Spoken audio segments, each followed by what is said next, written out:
I'll show you how it's done.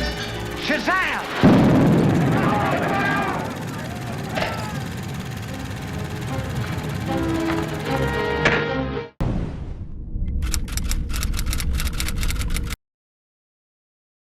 Hey, what's going on, YouTube world? Welcome back to our channel here at Underdeveloped, where we cover everything movies and television and other shit.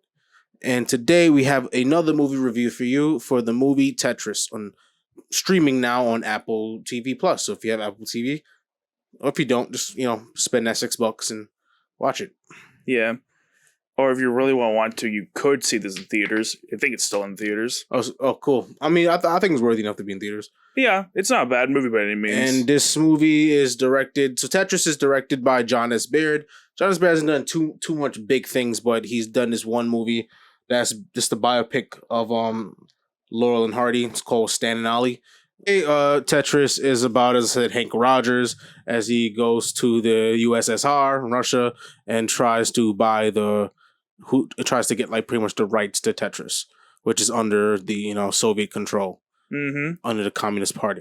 Yes, which he thinks he already owns certain rights. Well, a lot of people think they already own it, like Microsoft, Nintendo, whoever else. Like they all think they own it, and they don't, and then they have to go to Russia and pretty much get it. Yes, but the Russians, they are playing chicken. You know what I'm saying? And they're also very crazy and secretive and very criminal, essentially. Yeah. And this movie really paints it as very almost comically evil. Like the main guy looks like straight out of he's KGB. The dude looks straight out of a fucking as a villain of a Jean-Claude Van Damme movie. Or some show, some Steven Seagal film. Like, yeah, just he's like a generic 80s movie villain. Yeah, and I think that's hilarious. Yeah, they kind of go a little overboard with him sometimes. Yeah, seriously. They really do. There's a scene where he's like literally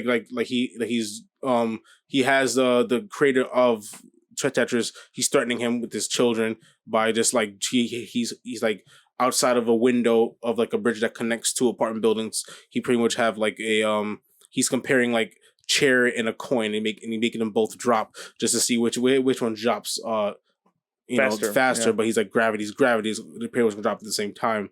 If they leave the same time, and then he said, just like if you drop a kid, like it's like if I'm like really for a fucking game, like Jesus Christ. I'm pretty sure that character didn't exist in real life. Yeah, because that's just ridiculous. Yeah, like it's just very cartoonish. Or maybe he did. You never know.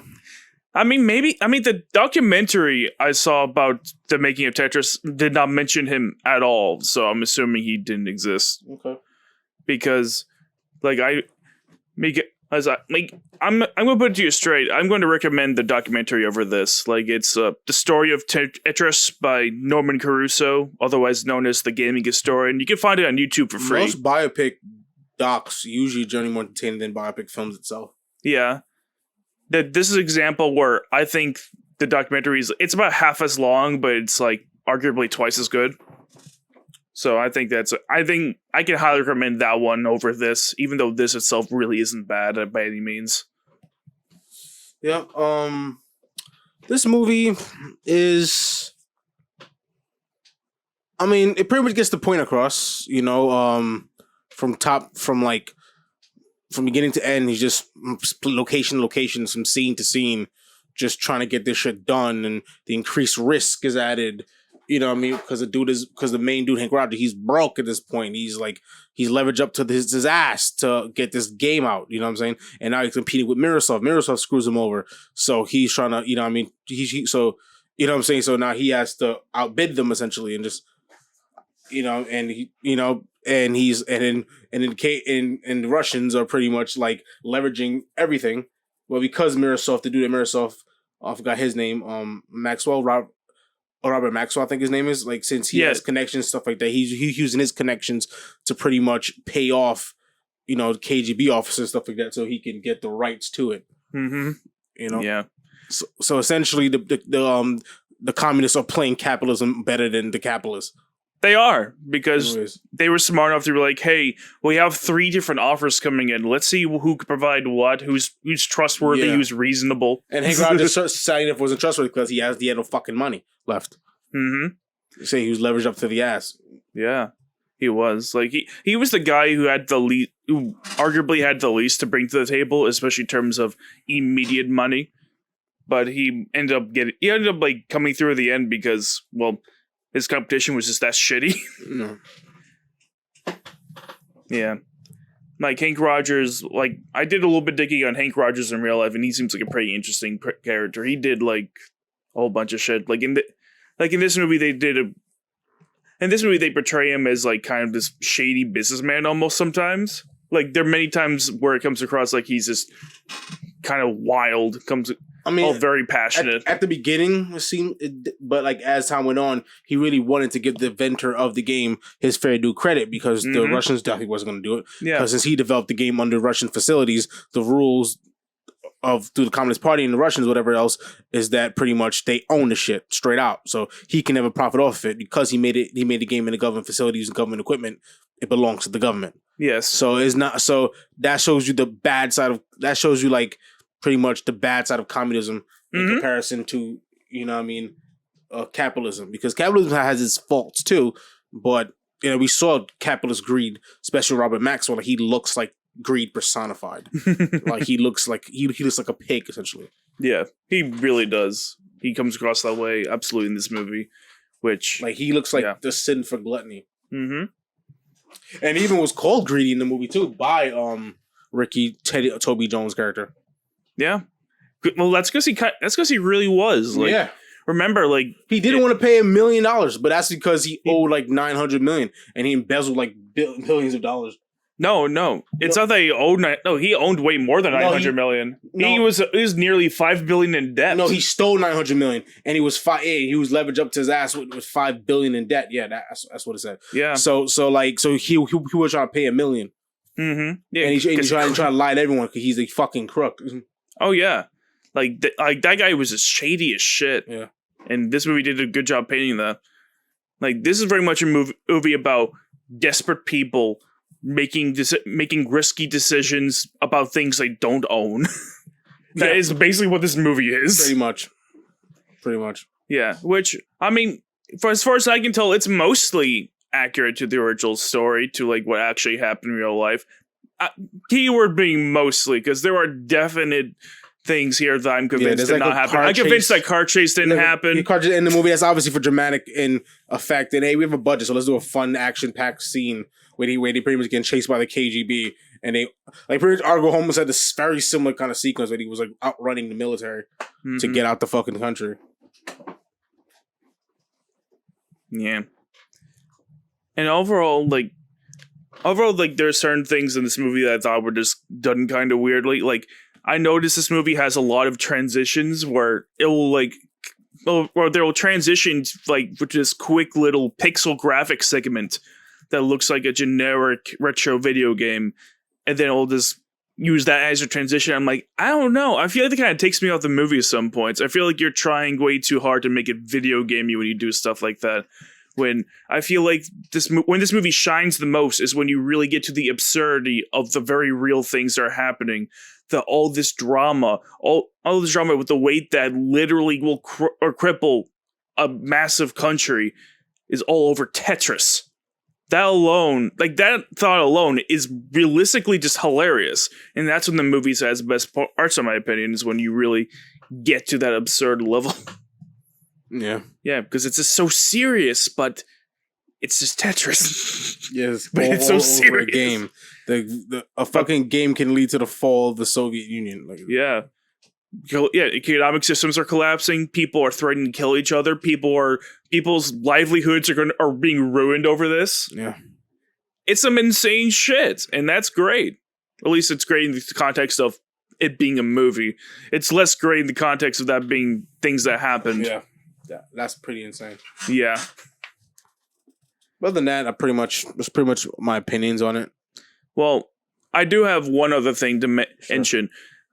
Taron Egerton, I really do not think he should have played Henk Rogers. I mean, quite frankly, I know Henk Rogers is half white in real life, but Taron looks nothing like him. Like, not even close. Like, Henk Rogers is full white. He's full white, and he just Taron Egerton. He's full white, and he just doesn't look like him at all. No, Because, like, the real life Henk Rogers is, like, this American Dutch Indonesian dude. He has this very, like, and given the darkness of his skin, you really quickly gave it to fucking Taika Waititi than him. Honestly, yeah, his skin complexion is way closer. It matches way more. Yeah. He's more on the real olive skin side. Yeah. Well, maybe Oscar Isaac. I feel like Oscar Isaac's closer to him in age, in terms of how old he'd be by the time this movie happened. That could be a good cast choice as well. Yeah, because honestly, I think he has the neurosis to kind of play it off too. Yeah, he is. That's kind of what he excels at. I feel. Overall, I mean, Taron Egerton's performance was fine. Yeah, like he wasn't bad. Like I don't think I've ever seen a movie where he's been bad. I mean, yeah, dude is a top tier performer. Yeah, but he's just miscast. Yeah, plain and simple. The rest of the cast, I think, is mostly well casted. Some people do look pretty accurate. Other people's kind of don't. But overall performances are just pretty solid. No one really stands out, but no one does bad either. And the wardrobe and styling are very weird. Like some characters really look straight out of the time capsule, and the others just look completely fake and cheap. It's like, ugh. I know it's consistency. It's strange. Consistency. Mm-hmm. Yeah, because I really do feel like some people just look way too modern. Mm-hmm. Yeah. I think my score for this movie, I'd probably give it like a 81. Honestly, I'm thinking give me a 78. Like, it's not a bad movie, but I feel like there's a lot it could have really done better. Like, this is a crazy story, and I feel like there's just a lot of room to grow. Where I feel like this is a great blueprint for what this movie really could have been, but it could have been a lot better than this, if you know what I mean. Sure. Yeah. I mean, for what I see, I'm not too well versed in the story itself. I didn't see the documentary, so I have nothing really to compare it to other than what I'm seeing. What I'm saying is, like, you know, the story has angst. It has characters that are funny, maybe sometimes unintentionally. It communicates information properly. It kind of goes through the emotions in a fluid way. The pacing is pretty solid. Yeah, and for a movie about, you know, selling a game, essentially, you know what I mean, is entertaining. So. Mm-hmm. Yeah. Overall, not bad. It's a pretty good movie if you're really into movies about big financial talk. Like, if you're into movies like The Big Short or Air, then this is kind of like those in the sense I think that's a lot more is. Financial talk, but yeah, sure. Yeah. Yeah, I mean, this movie has quite a bit of financial talk in it. Definitely, it's more in line with Air, I'll say. Yeah, I think Air is the biggest comparison. Big Short's really about, like, they really get into it in The Big Short. Yeah, Big Short is definitely more complicated than the three, by far. But once you get past that hurdle for The Big Short, I think it's a really entertaining ride. And that's also well acted and well directed. Mm-hmm.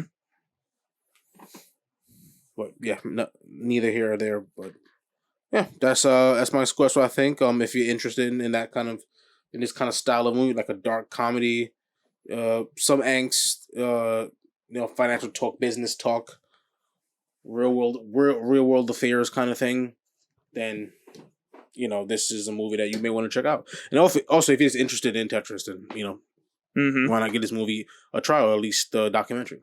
Yeah. Though, as I said before, I do highly recommend the documentary, The Story of Tetris. It is available on YouTube for free. Never saw it, but I'll give you your word that it's better. Yeah. I mean, I'm just saying it to the audience. It's like, in case they're interested, it's out there. It's free. You have no excuse. If you want to watch it, then watch it. Yep. Yeah. With that being said, folks, thanks for joining us here again today. Make sure you leave your thoughts of the movie down in the comment section below. What do you think about this film? We're curious to see what you have to say. And make sure you also hit that like and subscribe button so you're always up to date with all of our new stuff. See you next time, folks. Later, folks. Have a good one. Peace.